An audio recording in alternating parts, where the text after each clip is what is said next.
দিনটা ছিল জামাই ষষ্ঠীর। সকাল থেকে তোড়জোড়, মায়ের হাঁক ডাক আর চিৎকারেই সব কিছু যেন তাড়াতাড়ি করে নিতে হচ্ছে। এই দিনটা আমরা মেয়ে জামাইরা সবাই খুব ওয়েট করে থাকি। আর জামাই ষষ্ঠী বাংলার একটা ঐতিহ্যপূর্ণ একটা রিচুয়ালস বলতে পারো, পার্বণ বলতে পারো। তো এই জামাই ষষ্ঠীর দিন আসলে মা ষষ্ঠীর আরাধনা করে জামাইদের উদ্দেশ্যে ওদের দীর্ঘায়ু কামনা করেন শাশুড়ি মারা। তো সেই সূত্রে এখানে জামাই ষষ্ঠীটা পালন করা হয়ে থাকে।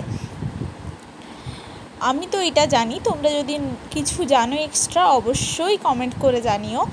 আর এই যে আমাদের জামাই ষষ্ঠীর লুক, সকালবেলা মোটামুটি ঘুম থেকে উঠে যে যার কাজ সেরে স্নান করে আমরা বসে পড়েছি। মা তো সকালবেলা ব্রেকফাস্ট সব কিছু তৈরি করেছে। আজকে ব্রেকফাস্টে ছিল লুচি, ছোলার ডাল। আর রীতিমতো গরমটা প্রচুর থাকার জন্য তেমনভাবে খাওয়া দাওয়া করবো না বলাতে মা তেমন কিছু আয়োজন করতে পারেনি বা করেনি, যেটাই বলতে পারো। কারণ প্রচণ্ড গরম, মাকে করতে দেওয়া হয়নি। আর এই যে আমার জিজু সকালবেলা একটু কাজে বেরোবে বলে তাকে প্রথমেই জামাই ষষ্ঠীটা করে নেওয়া হচ্ছে। তখন প্রায় 7:30 মতো বাজে। তেমন কিছু আয়োজন তখন তো কমপ্লিট হয়ে ওঠেনি, তাই মিষ্টি দিয়েই মা যে ষষ্ঠীটা কমপ্লিট করেছে। এরপর আমরা সবাই মিলে বসে পড়েছি। এখানে বাবা, আমার দুই মা, এটা আমার দিদি। আর এই যে বরমশাইয়ের লুক, আর সঙ্গে আমার ছোট্ট পরি। কেমন লাগছে অবশ্যই কমেন্ট করে জানিও। এই ড্রেসটা আমি অনেক দিনে কিনেছিলাম, বাট ভাবছিলাম কবে পরাবো। এত সুন্দর একটা দিনে এই পাঞ্জাবির লুকে যেন বাবার থেকে মেয়ের দৃষ্টিটা বেশি আকর্ষণ হচ্ছে সবার। তো যাই হোক, আমরা শুরু করছি এবার রিচুয়ালস। আমি মাকে বলেছি যে আমিও এবার সঙ্গে বসবো। রীতিমতো জামাইয়ের জন্যই এই ব্রতটা করা হলেও আমার মনে হয় যে মেয়ে জামাই দুজনেই বসাটা স্বাভাবিক, এটা একটা নর্মাল ব্যাপার। তো আমাদের এখানে সবাই প্রেজেন্ট আছে। আর দাদা বৌমনি চলে গেছে তার শ্বশুর বাড়িতে তাদের সেই রিচুয়ালসগুলো কমপ্লিট করার জন্য, তাই ওদেরকে আমাদের ভিডিওতে এখন দেখতে পাচ্ছি না। আর এই শাড়িতে আমাকে কেমন লাগছে অবশ্যই কমেন্ট করে কিন্তু জানিও। আর শাড়িটা মা পছন্দ করে আমাকে দিয়েছিল। রেড কালারটা সবাইকেই খুব ভালো মানায়, তাই মা আমাকে রেড কালারটা পরতে সব সময় বলে থাকে। আমি যতটা পেরেছি আজকে ছোটোখাটো একটা লুক ক্রিয়েট করেছি, কিন্তু এই যে বললাম তাড়াহুড়ো, সকালের ব্রেকফাস্ট যদি দেরি হয়ে যায় লাঞ্চ কখন হবে, তাই তো তাই জন্য আমরা বসে পড়েছি। আর এখানে মা ফোঁটা দিচ্ছে। এখানে আমাদের সবাই প্রেজেন্ট আছে, আমার দুই মা, দুই বাবা আর আমার দিদি। জিজু একটু বাইরে গিয়েছে, তাই জন্য জিজুর আগেই ষষ্ঠী করা হয়ে গেছে। আমি আগেই তোমাদেরকে বললাম। কতদিন পরে দিদির সঙ্গে দেখা। এখন তো প্রায় আমরা একসঙ্গে যাওয়া ছেড়েই দিয়েছি। আমি গেলে ও আসতে পারে না, ও গেলে আমি আসতে পারি না।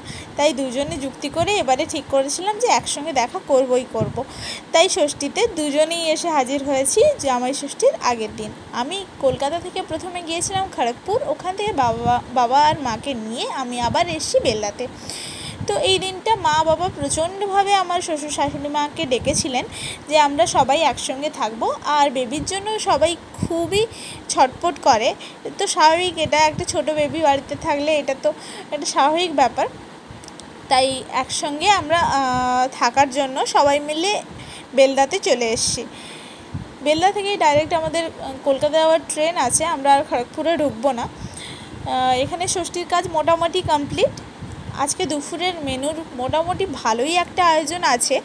আজকে প্রচুর ধরনের রেসিপি হবে, কিন্তু যেহেতু বরমশাই তেমন ভালো খাওয়া দাওয়া করে না, ও মাছ মাংস ডিম একসঙ্গে খেতে পারে না, তাই জন্য আজকে হবে বরমশাইয়ের জন্য মাটন, তারপরে হবে চিকেন। আর যেহেতু আমার শাশুড়ি মা একদমই নিরামিষ খান, তাই জন্য ওনার জন্য ভেজ, আর আমার শ্বশুরমশাইয়ের জন্য মাছ। তো এই ছিল আমাদের আইটেম, কিন্তু ওইগুলো আমি তোমাদেরকে দেখাতে পারিনি। আমি মাকে হেল্প করছিলাম, আমি আর দিদি, কিন্তু ওর মাঝখানে ভিডিওগুলো ক্লিপগুলো নেওয়াই হয়নি। তো যাই হোক, আরিকে নিয়ে এটা আমার সেকেন্ড জামাই ষষ্ঠী। আর আজকের দিনটা আমি প্রচণ্ড মজার সঙ্গে কাটিয়েছি। এই যে মা এবারে ব্রেকফাস্ট দিয়ে দিয়েছে, এখানে ফল মিষ্টি, তার সঙ্গে রয়েছে ফুলকো ফুলকো লুচি আর ছোলার ডাল, সুজি, আর ছিল সুজি।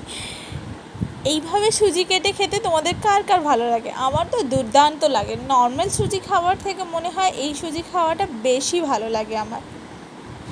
এই যে দু মায়ের ষষ্ঠীর শাড়ি দিয়েছি আমি দু মাকে, দুজনেই দু ধরনের শাড়ি নিয়েছে, আর দু বাবা তো বসেছে এখানে সামনেই। এবার আমরা শুরু করব খাওয়া দাওয়া। জামাইদের খাওয়া তো মোটামুটি হয়েই গেছে, আমরা দুজনেই বাকি আছি। তো চলো আমরা খাওয়া দাওয়াটা শুরু করি। আর অ্যাডি ওখান থেকে একটা লুচি আগে থেকেই তুলে নিয়েছে, ওর লুচি খেতে বেশ ভালো লাগে। অ্যাডির ড্রেসটা আমার তো ভীষণ পছন্দ হয়েছে। আমি এবারে ভাবছি যে ওকে আরও 2-3টে পাঞ্জাবি কিনে দেবো।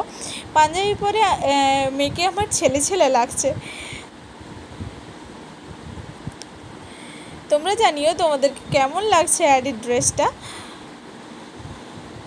অ্যাডি এবারে বলছে ও ওখান থেকে সব মিষ্টি নিয়ে নেবে, বাট ওকে তো মিষ্টি দেওয়াই হয় না, তাহলে ও কী করে খাবে? তাই ওর পাপা বলছে ওখানে বসো আর আমার সঙ্গে লুচি খাও। তাই ও বাবু হয়ে জাস্ট বসেই পড়লো।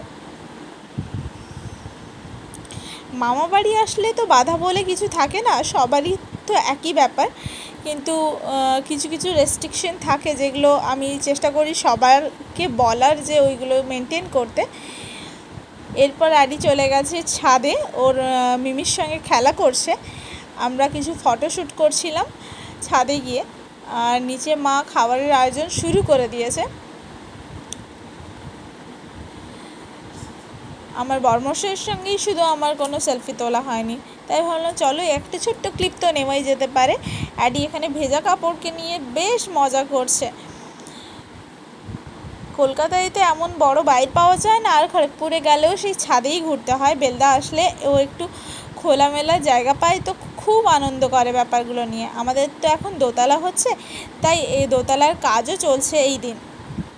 আমি তাও ভাবলাম ফাঁকা থাকার জন্য একটু ছাদে গিয়ে ফটোগুলো শ্যুট করি। এরপর শুরু হলো দুপুরের লাঞ্চ। বরমশাই বাবা বসে পড়েছে খাওয়ার জন্য, জিজু আর এখনও পৌঁছয়নি, যে কাজে গিয়েছিল। এদিকে আমার শাশুড়ি মা যেহেতু ভেজ খান, তাই জন্য উনি একদম আলাদাই বসেছে। অ্যাডির প্রচণ্ড ঘুম পেয়েছে, ও আজকে অনেক সকালে উঠেছে। আমি অ্যাডিকে ঘুম পাড়াই, আর তোমরা